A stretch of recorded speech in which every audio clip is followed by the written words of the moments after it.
My grandma left me her inheritance and cut out my dad and brother. Now, I finally learned the reason. I'm 27, and my life has become a soap opera that I didn't sign up for. A little over a year ago, my grandma passed away, leaving behind her house in upstate New York, worth over $600,000 and $250,000 in cash and assets. It was devastating to lose her. She'd always been a quiet but steady presence in my life, the kind of person who seemed to have wisdom for every situation. I remember our last conversation, just weeks before she passed. We were sitting in her garden, the autumn leaves falling around us. "You know, Ethan," she said, her hands wrapped around a cup of tea, "sometimes the hardest truths are the ones we keep closest to our hearts." I didn't understand what she meant then. I do now. What I didn't know was how much she'd prepared for her departure. After the funeral, where Dad gave a tearful eulogy and Lucas stood stoically beside him, I got a call from her lawyer. The voice on the phone said, "I need you to come in for a private reading of the will." I figured it was standard procedure. Maybe some paperwork.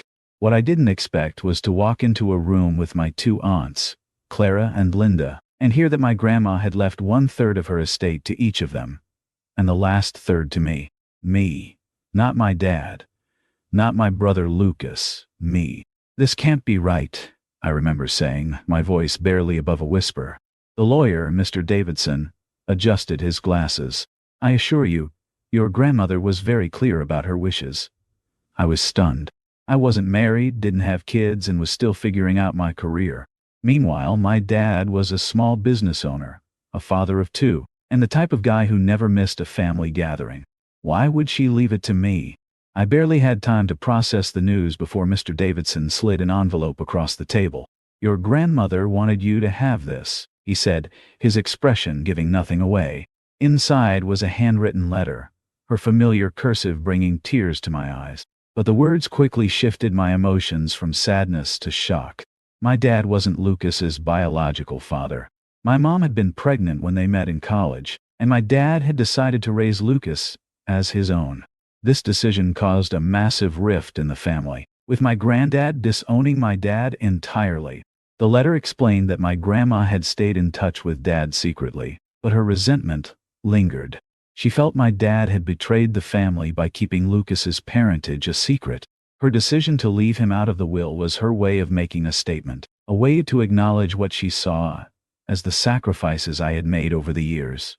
Sacrifices? I wasn't sure what she meant. I had always felt like the supporting act in a family where Lucas played the starring role. But was that what she saw too? Maybe this was her way of giving me a chance to shine, without the constant shadow of my golden stepbrother looming over me. My dad didn't take the news well. The call started almost immediately after the meeting. "Ethan, pick up the phone," his voicemail demanded. "We need to talk about this situation." When I finally answered, his voice was tight with anger. "What exactly did the lawyer say? Can this be contested?" "It's legally binding, Dad," I said, trying to keep my voice steady. "Grandma made her wishes clear." There was a long pause before he asked, "You're going to share it with me and Lucas, right?" The question hung in the air, heavy with expectation. I thought about all the times I'd been pushed aside, all the moments where Lucas's needs came first. "I need time to think," I replied. Growing up, Lucas was always the golden child.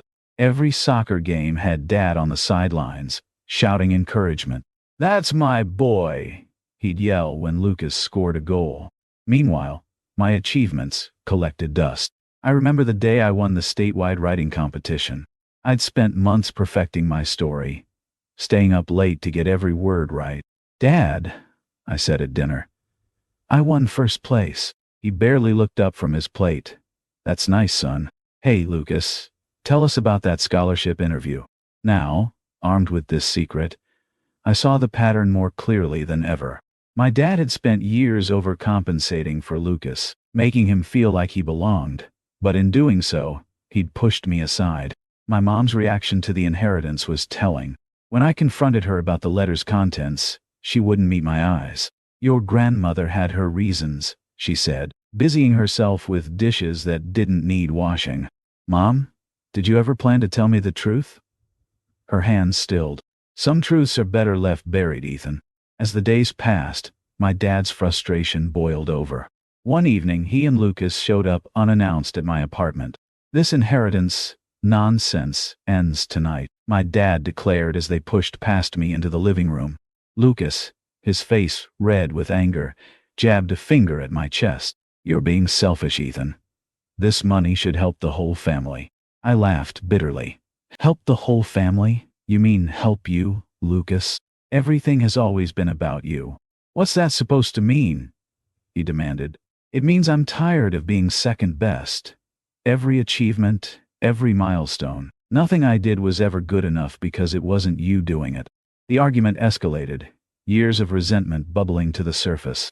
"You've been Dad's favorite since day one," I said, my voice rising. "And now you're mad because Grandma finally did something for me." Lucas sneered.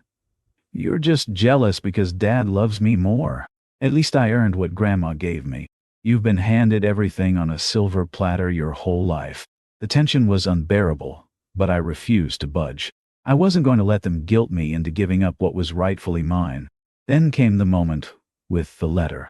After another heated confrontation where Dad accused me of tearing the family apart, I handed it to him. "Read it," I said quietly. Read what Grandma wanted me to know. His face paled as his eyes moved across the page, the truth sinking in. "She shouldn't have told you," he muttered, hands shaking. "It wasn't her place." "But it was your place to keep lying?" I fired back. "To keep pretending everything was fine while treating me like I didn't matter?" "I was trying to protect everyone," he pleaded. "You don't understand what it was like." "You're right. I don't understand. I don't understand how you could spend decades making me feel worthless just to make Lucas feel better about himself." For the first time, my dad looked defeated. "Ethan, I'm sorry. I never meant to..." "Save it," I cut him off. "Your actions spoke louder than any apology ever could." Lucas, however, was still in the dark. When he found out about the letter through my dad, his reaction was explosive. He burst into my apartment one evening, face contorted with rage. "What's in that letter?" he demanded. "Dad's acting weird, and Mom won't stop crying." "What did you do?" I stood my ground. "Maybe you should ask them about it. Ask them who your real father is." The color drained from his face. "What are you talking about?" "Read it yourself," I said, handing him the letter. "Everything you need to know is right there." His hands trembled as he read, and I watched as his world crumbled around him. But instead of apologizing or reflecting, he lashed out. "You had no right," he shouted. "No right to destroy our family like this." "I destroyed the family?" I laughed incredulously. "The family was built on lies long before I knew the truth." The legal battle that followed was ugly. Dad and Lucas tried everything to contest the will, hiring expensive lawyers and making wild claims about my grandmother's mental state. But in the end, they failed. My grandma's wishes stood firm, and the estate was mine. The aftermath was quiet, but final. I cut ties with my dad and Lucas, blocking their numbers and moving to a new apartment. My mom still calls occasionally, her voice heavy with unsaid words. "They miss you," she said during our last conversation. "They miss what they could get from me," I corrected her. "There's a difference. I've sold the house now and used the money to start my own business, a small publishing company focusing on new writers. It's something I've dreamed about since winning that writing competition all those years ago. Though back then, those dreams seemed impossible under the weight of family expectations. My office has a view of the city, and sometimes, when the sun sets just right, I think about my grandma and that last conversation in her garden. Maybe she knew exactly what she was doing, setting these events in motion. Maybe this was her way of finally letting the truth free. Now, for the first time, I'm living life on my terms. It's not perfect, and some days the weight of the past feels heavy, but I'm free. Free from the shadow of my golden stepbrother. Free from my dad's guilt trips, and free to build a future that's mine and mine alone. Yesterday, I received an invitation to Lucas's wedding. I sent it back, unopened. Some chapters of our lives are better left closed. and I'm ready to write my own story now.